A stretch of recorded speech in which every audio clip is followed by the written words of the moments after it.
Hey guys, welcome to Southwest Boxing's next podcast, joined by Scott here. We are going to discuss today for our podcast the AJ Ruiz 2 Undercard that we promised we were going to put out last week. Sorry it's a little bit late, we had a really busy week with different things last week, so we didn't manage to get it out to you, but we're going to throw it out to you now. So Scott, first of all, how's things, buddy? You alright? Yeah, all good. Just looking forward to this event. Definitely. I mean, first thing I think when I remember when this fight was announced, the card was announced. Sorry. First thing I thought was I looked in, I just thought, what a cracking card that's shaping up to be. I don't know if you agree. Yeah. Well, we go down the list. We got Hrgović Molina is obviously is a good matchup more for Hrgović, I would say. Yeah. He's 27. Obviously, Molina's 37. He's got 10 years on him.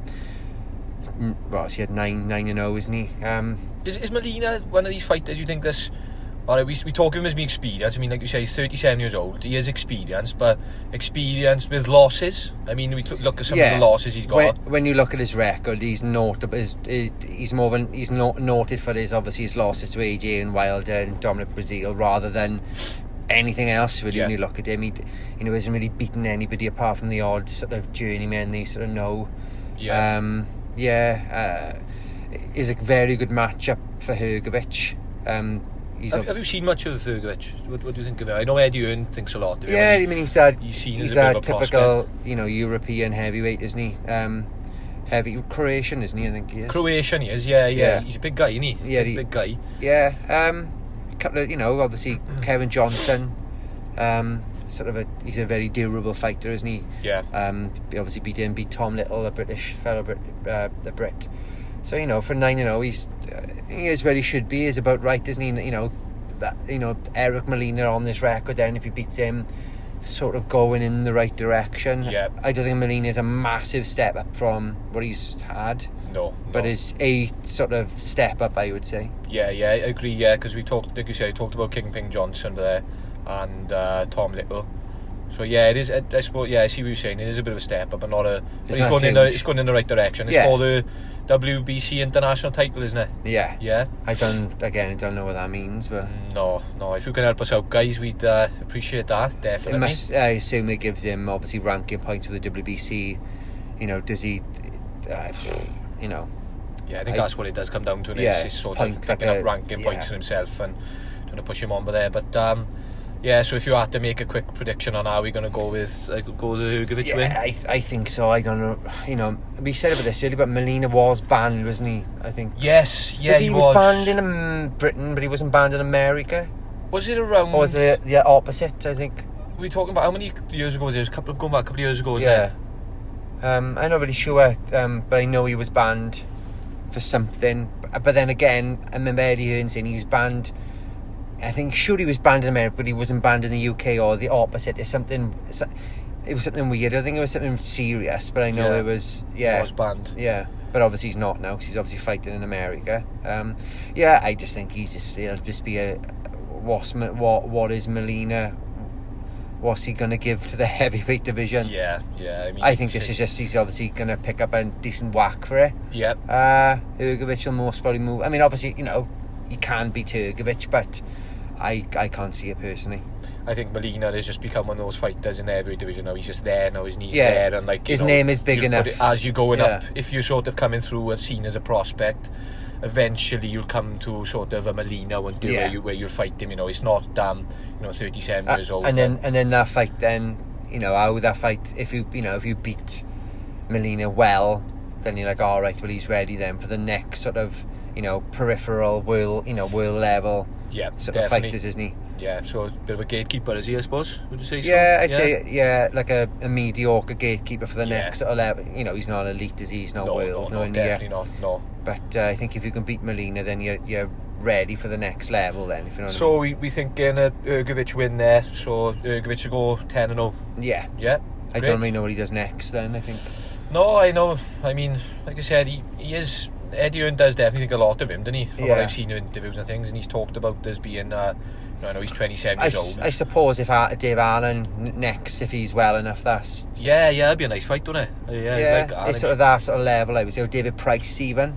Yeah, it's another potential. That Definitely. sort of level, I would say. That sort of fight, yeah. Yeah, British. What about like a Huey Fury? You like that fight?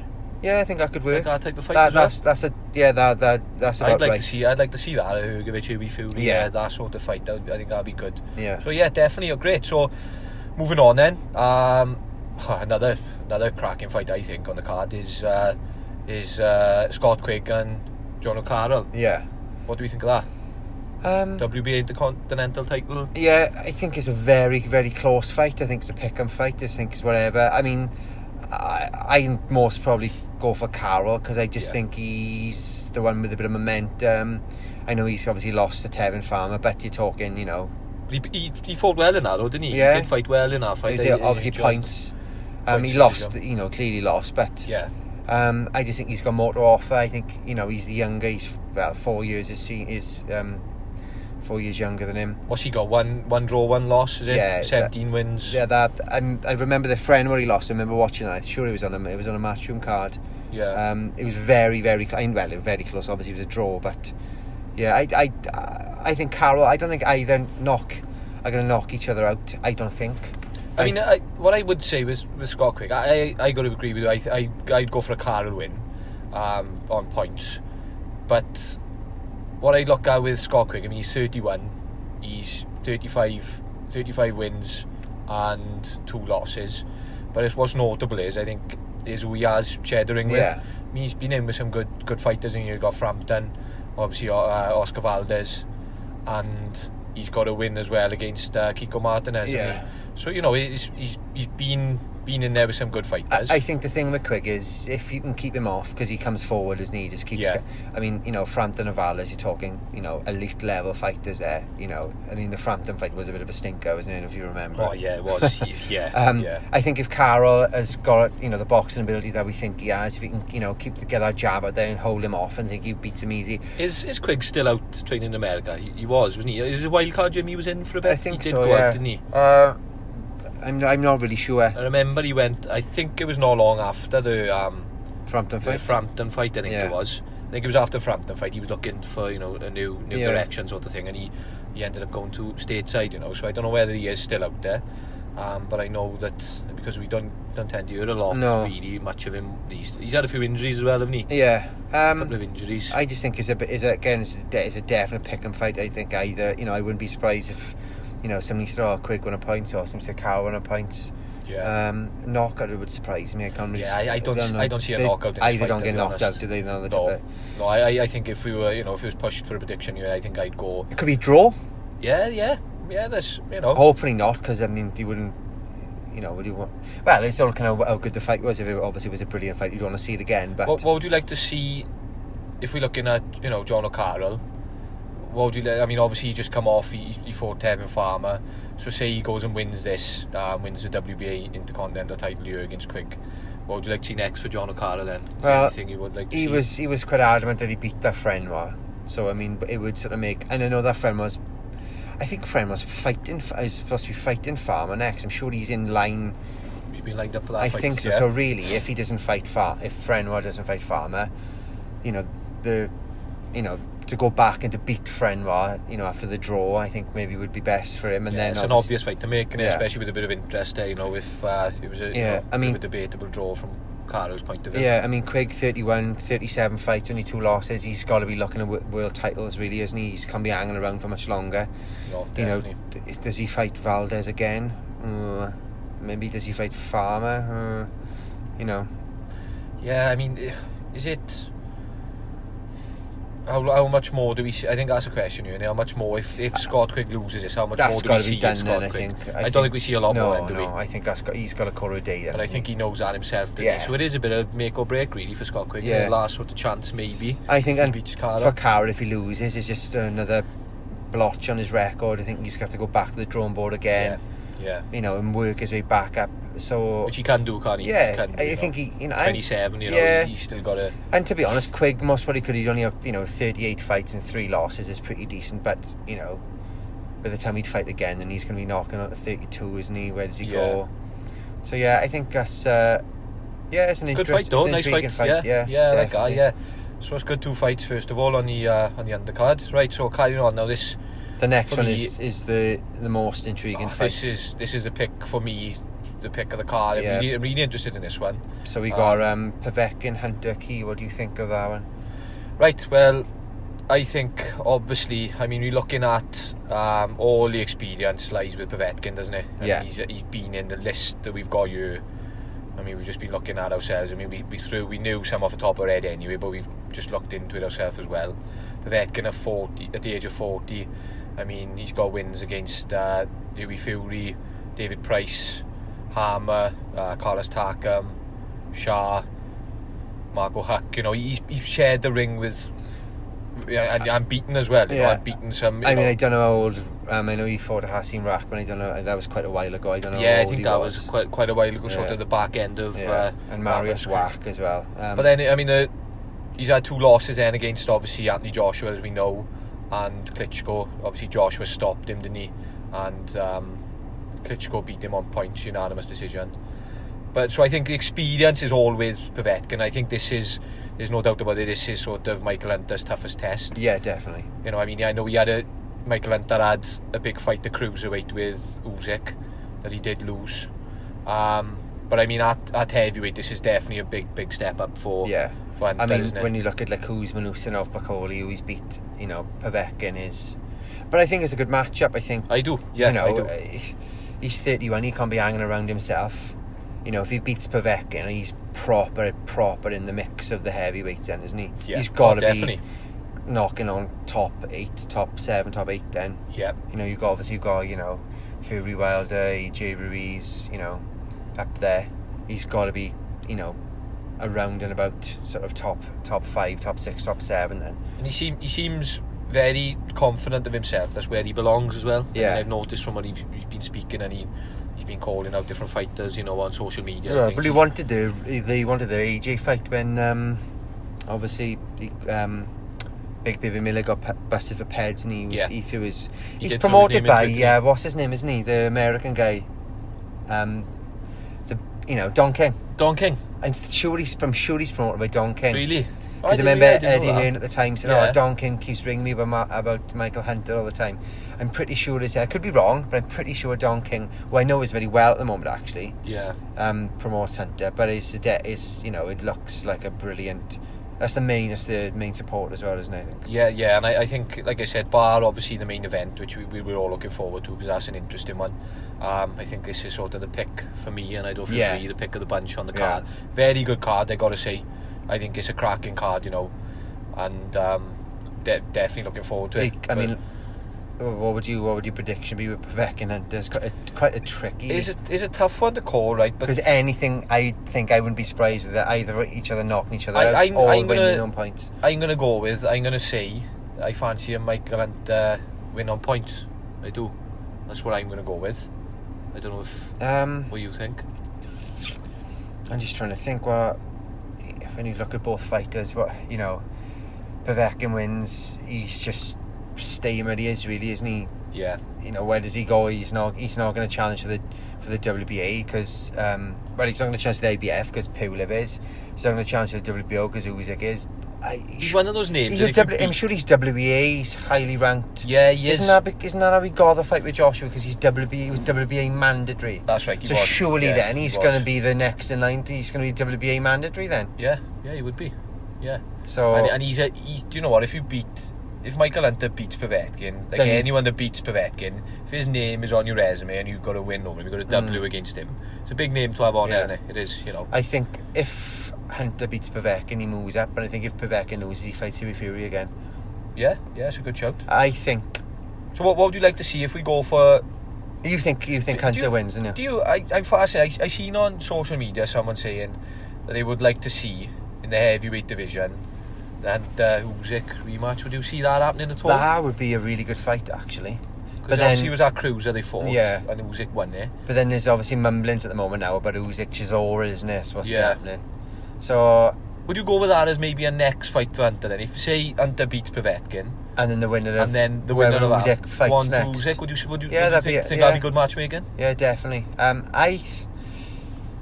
I mean, when you look at Povetkin, I thought maybe Fury would beat him because of age, but he was I was there for the fight. He beat him quite comfortably. Yeah, he did. Yeah. I think if Hunter is what he says he is, he beats Povetkin. But if he's not, I think Povetkin could beat him.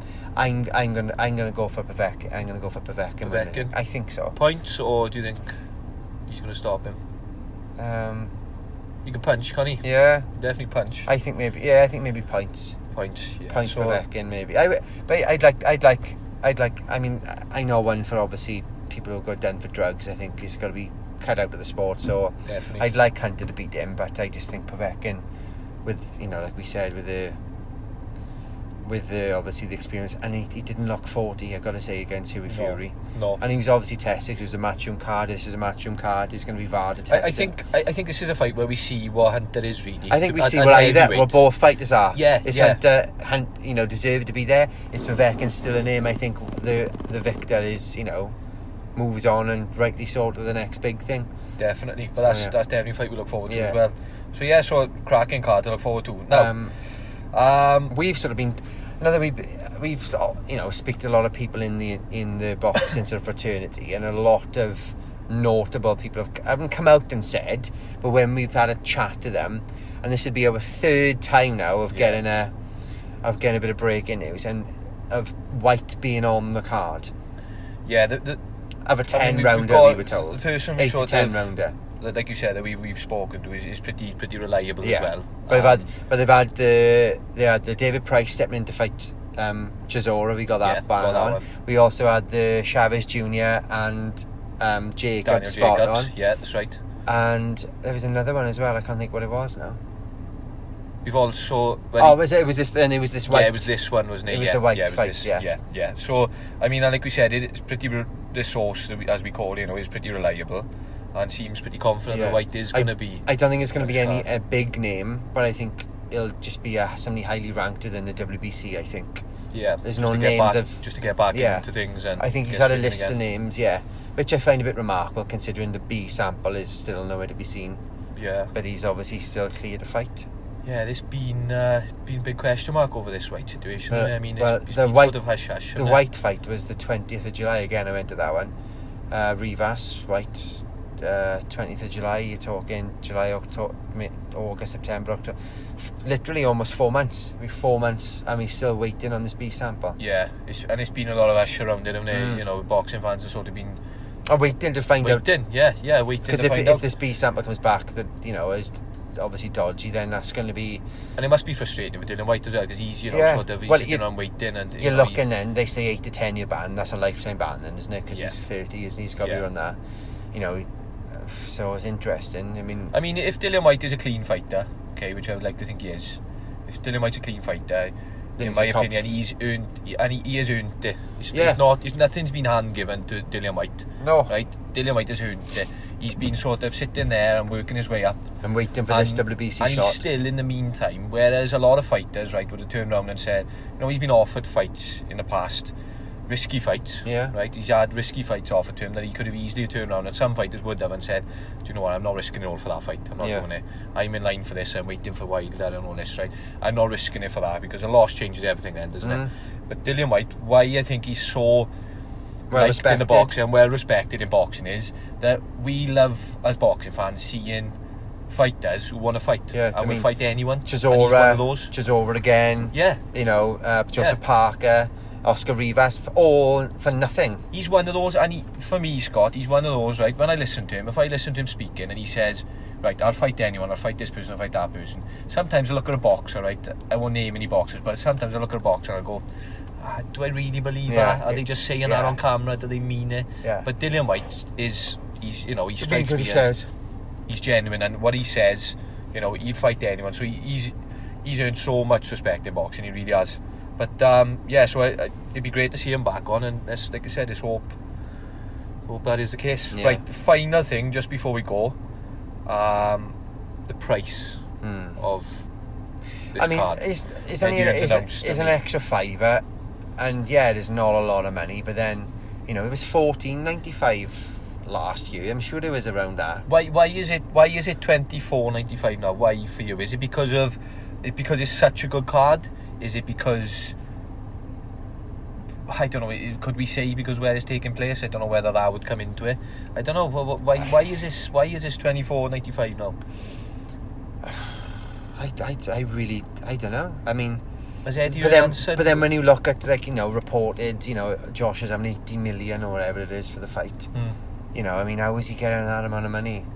I mean, they've built the stadium. They've had to build this. You know, is it because of the expense? Have they sort of? I don't know. But then I'm sure BT is $24.95, isn't it? Yeah, I think it is. So, you know, I mean, you're fighting. Are they looking Otto at that? Allen, Fury, $24.95, and they're thinking, well, if they're cashing in with 25 quid, and we've got, you know, Ruiz, Joshua, Povetkin, Hunter, Quigg, Carroll, Hergovich, Molina, Dillian White, you know, that's definitely. I mean, it is. Like I said, Because Eddie Hearn has said, isn't he, several times that, oh my, you know, I'll be lynched. I'll never change from 1995. You know, and again now he's sort of contradicting himself again. An extra. But he also $5 said again that he now. wouldn't get involved with two YouTubers. Yeah, and he also said, He did. you know, oh yeah, if you get a ticket for the, you know, for the Ruiz AJ fight in Saudi Arabia, you know, the fees is free, and it turns out it is, but then there's 100 quid. Yeah. So there's another. Exactly. You know what he'll do?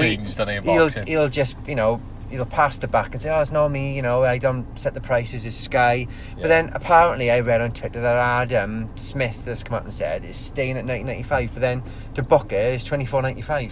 So I don't know. I just find I'm a bit disappointed by it.